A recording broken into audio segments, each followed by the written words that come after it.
welcome to Season 2, Episode 1 of Messages from Yoni podcast. I'm your host, Marissa Inez, and founder and creator of the Messages from Yoni program. I have been waiting to share something so special and so important with you. After 29 years and 26 years of thinking about it, going through mental process, dwelling, I have finally released the burden of pondering, thinking of, making up a story about filing a police report against the man who raped me when I was 14 years old. I finally did it. I'm so proud of myself. It was an adventure. It was a little bit tricky. I didn't think all the way through, and now I understand, and I was not as prepared as I would have liked, which is why I wanted to record this message for all of you. So if you were someone that is thinking about filing a report, listen to this, because I have become an advocate for, yes, you're speaking about this, always an advocate for speaking up and getting the support that you need so you can file a report if that is what arises within you to do. Because filing a report against someone who has done something against you is a very personal decision. It is not something that anyone can make for you. You have to do that for yourself. And if you are going to do it, I highly recommend getting someone, that a friend, a loved one, a romantic partner that can support you, that can be your champion, that can notice when you're in distress and speak up for you, that can be your voice during your time of reporting.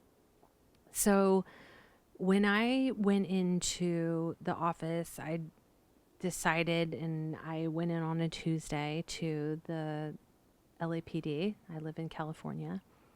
And I told them that I was there to make a report after 29 years. And I was well aware at that time that the statute of limitation was over. I believe that in California it's 23 years.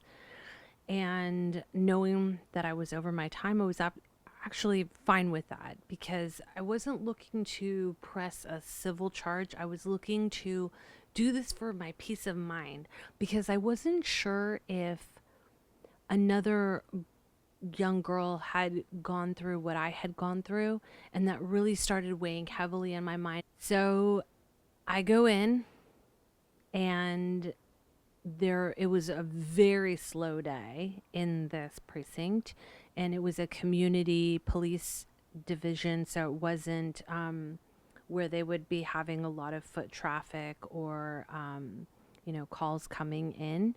And there was only one other woman in the lobby at that time besides myself, and so she was waiting to see someone. I did notice some detectives off in the wings, and they were walking around behind desks.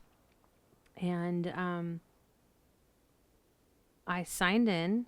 I was called, and when I came up to the front of the desk, the officer was like, "Okay, why are you here? What's going on?" And I'm looking around because I didn't think that I was going to give my statement right there at the lobby front desk. And I thought that I would be pulled away to a different room or meet with a different officer. And I told him I was there to do a 29-year report, that I was clear that we were past the statute of limitations. He said that was fine. He needed to talk to a supervisor. So he steps away about 15 feet away in another room. And I hear him tell his supervisor, "Hey, I have a woman here. She wants to report a crime after 29 years. And this woman burst out laughing and says, 29 years? And the guy's like, I know, okay. And then the volume muted a little bit, mumbling, and then he came back out and said he would take the report. I was immediately horrified, humiliated, gut punch, just felt sick to my stomach. And I knew I had a choice. At that point, there was still this advocate adult consciousness that was present within me that said, okay, no, we're not leaving. We've taken so long to get here to this point. We're going to do this report right now. So I immediately collected myself and came in my center, and I just said to him, listen, I need to file this report. I know it's been this long, but this is something that I need to do for myself. I've been thinking about doing this for 26 years now. The incident happened 29 years ago, but I didn't start thinking about it and processing until 26 years ago. And it's taken me a lot of courage to get here today. I need to file this. He's like, all right, let's do this. So he starts taking my report, asking me details. And that's where I was really thrown off now, because I was not expecting to give details in the lobby of the LAPD. Like, wouldn't I have some private room? Would there be a woman with me? I don't know. This was not it. Then he proceeds to ask me, have I consented? No, I didn't consent. I was 14 years old. There was no way that I could consent to that. There is no way that any child can consent to any kind of sexual experience under 18. And even that is questionable, because we now know that the prefrontal cortex doesn't finish developing until 26, 27. So young adults till 26, 27? And you want to say I was consenting to sexual encounters with a man? No. No fucking way. Okay? I was livid. I started getting upset. Little tears started coming to my eyes. I was having difficulty speaking. And I told him, I said, listen, do not tell me that I consented to anything. I never consented. I was 14 years old. And he's like, ma'am, that doesn't matter. There's a lot of young girls that will say yes to sex. Did he force you? And I'm thinking, okay, he didn't force me, right? Because something that I didn't realize was that rape can be gentle. Rape can be soft. Rape is also by someone you know sometimes, most of the time. I thought that rape was some violent act that happened on some back alley by a stranger. And here it was happening at my own home with someone that I knew. And it was gentle and it was soft. And sometimes it even felt good. And that's the part that little kids have to reconcile with. So I told him, how dare you? Don't ever say to me that I consented. I did not consent. This man groomed me with pornography, and there is no way I consented. And he was like, literally rolling his eyes and acting like a petulant child. And this man, let me tell you, he was like 50 years old, okay?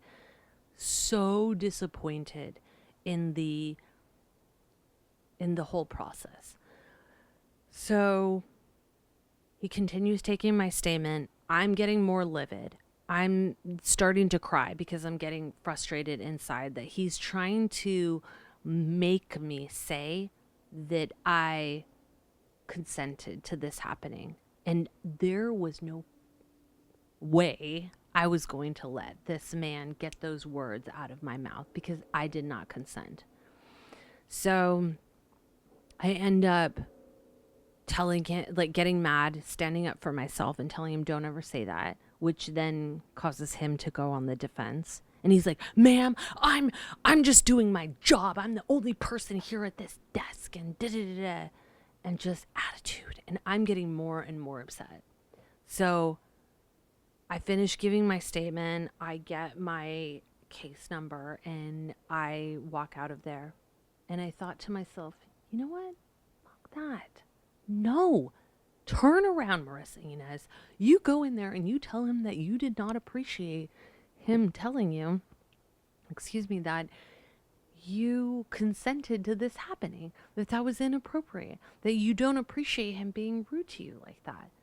So I did. I turned right back around and went straight to him and I said, sir, I did not appreciate that, because what I feel at the moment needed was that the moment you saw me getting upset, that you should have stopped the interview and said, hey, let me get someone else. It looks like you're getting a little upset. We're not really equipped to take this kind of report. Let me connect you with a detective that can help you, that will take you through this full process so that you feel good about your statement and what's going on. And I know that you came in here today wanting to give your statement, but perhaps another day it would be better. We can get you connected with someone that will make this more comfortable for you. Bang, bang, boom, done, right? But I didn't know this because I went in alone. I walked in there, that precinct, a 14-year-old little girl that was standing up for herself. I didn't walk in there a grown woman. I didn't walk in there a Yoni coach. I walked in there a 14-year-old scared little girl of the repercussions from reporting a rape after 29 years, and was met with calloused reaction from this police officer, especially after encountering me telling him, don't you tell me not to, that I consented. So I felt so good about standing up for myself. So I leave there a second time, get in my car, drive home, speak to my coaches, my friends that I need to check in with. And that was on a Tuesday. Woke up Wednesday thinking about this guy or the police officer that inappropriately took my case. Thursday, Friday, Saturday. I wake up Saturday morning, I'm still thinking about it. And I think to myself, this feeling is familiar. Where do I know? I know this feeling. This feeling is the same feeling that I have gotten over the last 26 years in thinking, should I file a report against this person? Should I make a claim? So here I make a claim against this man who raped me after 26 years of thinking about it. 29 years the deed happened. And now I meet with this police officer on a Tuesday, and now it's Saturday, and already I've been thinking about it for 4 or 5 days now. I saw my life flash before my eyes. It was, Sunday I'm going to think about this, Monday, maybe the next week, maybe then I push it out, and then like a month from now I think about it again, because that's what happened last time. And I refused to do that again. Not this time. Not this time. So I called the LAPD and I found out that there was a program to rehabilitate police officers, and you can get a mediator with the supervising officer. And that is what I did. So I go to this meeting. The cameras were off. They have no body cams on. And the offending officer sat a little bit behind the mediator. So when both of the men were facing me, one man was back here at a table and then the other guy was here, and I was at the head of the table. So they're both facing me back here. But because this guy was in the back, the officer couldn't see him. He'd have to turn around to look at his face. And so when this guy was, the offending officer was rolling his eyes, looking at the clock, trying to get out of there. What I now realize is I should have gotten up and walked away, but I didn't. And that was the first mistake, because once the mediation completes officially, you're not allowed to file an official police report after that. But if you leave before the meeting officially ends, you can still file a police report afterwards. I did not have that little detail clear. And so because the meeting ended, even though I didn't like the way that the offending officer handled himself, it was done. I couldn't file another report, and that's fine. What's meant to be is meant to be, because also this report wasn't about him, the offending officer. This was about the man who raped me, and filing that report. And it was really important for me not to collapse those two circumstances with each other. Totally different.